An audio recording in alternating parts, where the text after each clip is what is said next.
getting my induction date, my official induction date, instead of the day he wants to induce me around.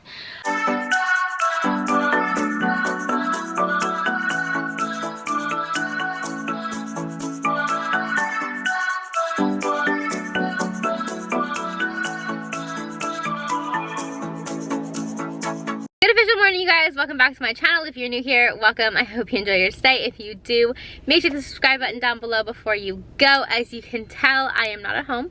We are waiting to go up into my almost 36-week appointment with my OBGYN, which is one of the last appointments I will ever have for pregnancy ever. And I kind of have a lot of feelings about it. Like, I'm really excited to get this baby out, but I'm also like really sad that it's also my last pregnancy ever.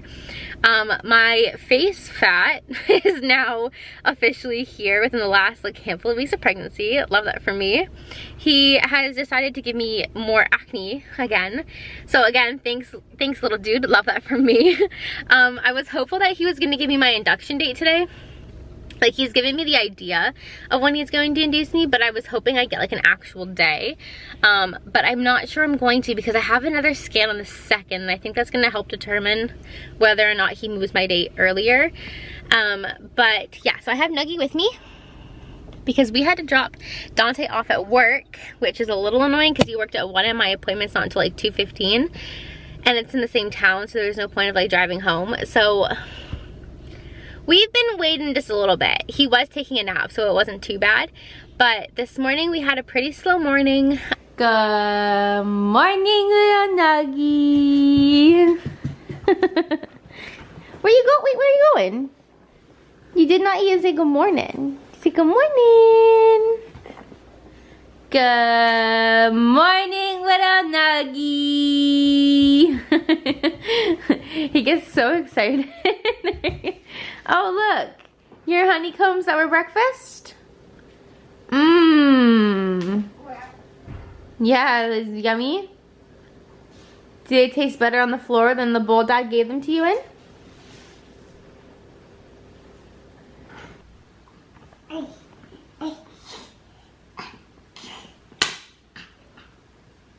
Top. Good job. Good job. Yeah, you knew that was a little wobbly, huh? What about these ones? Oh. Dad, I couldn't even do this one. Okay, you guys, so it's actually been a couple days since I filmed for this video. My best friend got married yesterday, and I didn't end up editing it to realize that I never actually give you guys the update from the OBGYN. So this is the update. So one of the first like really weird symptoms that I've had for this pregnancy that I've never had with any of my others, and I'm not even sure it's a pregnancy symptom, it's just like something I'm wrapping up to pregnancy, is I'm having like Charlie horses in my calves. Like, I've literally never had a Charlie horse in my life, so that's like what I'm imagining a Charlie horse to be. Dante told me it's like a muscle spasm or something like that. I don't know. Regardless, it really hurts, and I can't move my leg when it's happening. So I think they're Charlie horses in my calves. It's happening to both of them, and it's incredibly uncomfortable, and I'm over it.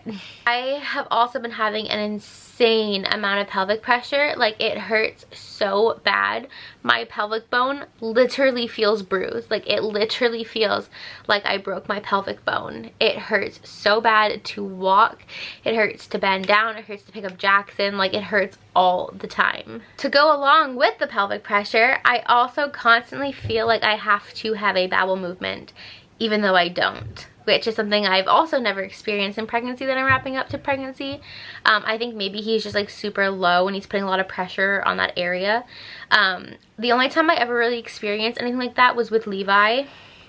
And I actually was in the hospital a handful of days before I had Levi, because I was told that if you couldn't go to the bathroom but you felt like you had to, it meant that you were in labor. Like, that's how people knew they were in labor. And they ended up having their kids almost on the toilet.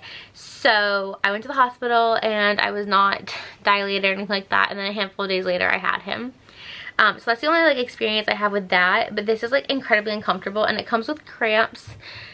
So I'm really not sure what's going on with that. If you guys experienced that and you guys know what's going on with that, please comment down below and let me know, because I can't do that anymore.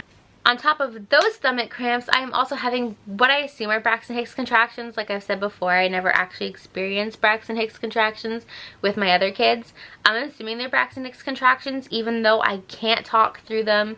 I can't walk through them. I put my feet up and I drink water and they're still like super painful. Sorry, I have heartburn. I'm assuming they're Braxton Hicks contractions because they're still irregular and they're not happening like the 5-1-1 rule. So I'm assuming those are still Braxton Hicks, but they are so painful and I'm getting them more consistently than I was when I was like 20 something weeks pregnant and they started. So those are more consistent. They're just not consistent enough to go to the hospital for labor. Baby boy has definitely dropped. If you guys follow me on Instagram, you have seen the Instagram pictures. He is sitting really low, which I think also has to do with the pelvic pain and the pelvic pressure and that kind of stuff. But it means I can breathe in my ribs a little bit.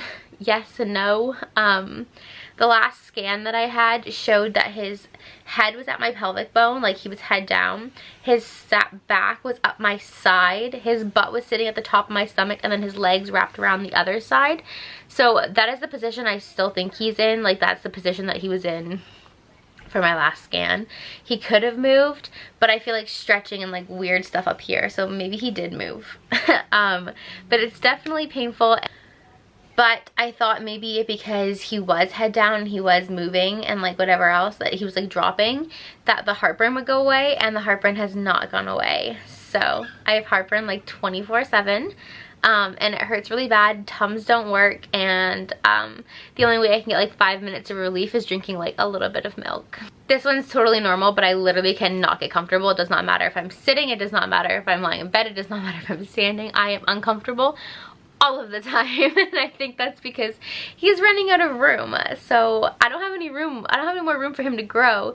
Even though I stretch like 3 times farther with both my other kids, I'm just not gaining the weight and I'm not growing out the way I did with my other kids. So like he's squished in there. I also think I'm suffering from like insomnia or something, like pregnancy related insomnia, because right now it is 6:26 and I could absolutely go to sleep, but I will be up from like 1. Like I said, I could absolutely go to sleep. I'm exhausted. But I will wake up from like 1 and be up until like 5. And then I will want to go back to sleep. But then I can't because Jackson will be up in like a handful of hours. I mean, I can go to sleep for those handful of hours. But it's not satisfying. I'm not sleeping well. I'm not getting good sleeps. So my energy is drained. And I feel like you guys can see that in the vlogs where I'm just drained. So I didn't actually get this piece of information from my OBGYN at this appointment, but it does kind of correlate with like what I'm going to say next. So I have my last ever ultrasound for pregnancy, like ever, because I'm never having another baby. Please, regardless, my last ultrasound ever for pregnancy. That's going to help determine the induction date, whether it stays the same or whether it changes. However, that ultrasound's tomorrow, so by the time like when I'm filming this, it'll be tomorrow. So that ultrasound is coming, and then on Tuesday when I have my next doctor's appointment, which I think is the 4th. I think it's the 4th when you guys see this. I think it's like 2 days from then. I'll be getting my induction date, my official induction date, instead of the day he wants to induce me around. Like I mentioned before, he gave me a date that he plans on inducing me, but he hasn't given me the official induction date. So on Tuesday, I will be getting my official induction date. Now, I have kept my induction date kind of a secret because with Jackson, I know things can change. I was supposed to be induced on the 23rd of December with Jackson, but because he was measuring a little bit small, he sent me in on the 18th, and I didn't actually get induced until the 19th because they were busy. But I was in the hospital, I was monitored, and all of that. So I know how easily it can change, and I didn't want to tell you guys a day and then have you guys turn around and be like, you guys, you lied, like you didn't go this day, and blah blah blah and whatever else. So I thought it was easier to just not say it until I know for sure. So I'm not sure if I still want to surprise you guys over my Instagram being like, hey, by the way, it's induction day, or if on Tuesday I'll just tell you guys like in that video. I guess it kind of just depends on how we feel on Tuesday. And yeah, you guys might find out my induction date on Tuesday when I find out my induction date on Tuesday. My OBGYN is going on vacation for my last appointment with him.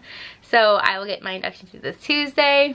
The following week, he won't be there, which means I have to go see his colleague, and I don't know this person, and they're in like a different town, and I've never had them for care, so that kind of freaks me out with my history and everything. But also with it being the last appointment, I'll already have my induction date, so I feel like it's just gonna be like the standard, like, okay, baby's measuring good, here's the heartbeat, like your normal like appointment stuff, like checkup stuff, and nothing actually important. But it's still scary to me that like my OB isn't going to be there. So that freaks me out a little bit. I am also going to do a bump shot. I think I've done one every single bump date video. Regardless, I'm going to do a bump shot. This is my 36-week and possibly last bump shot.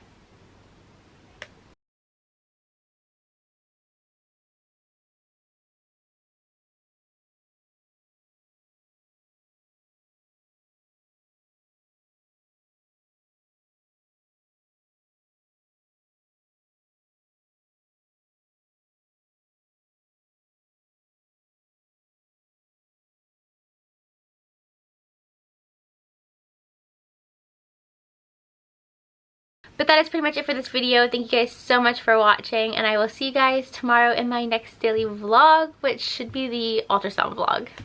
Bye guys.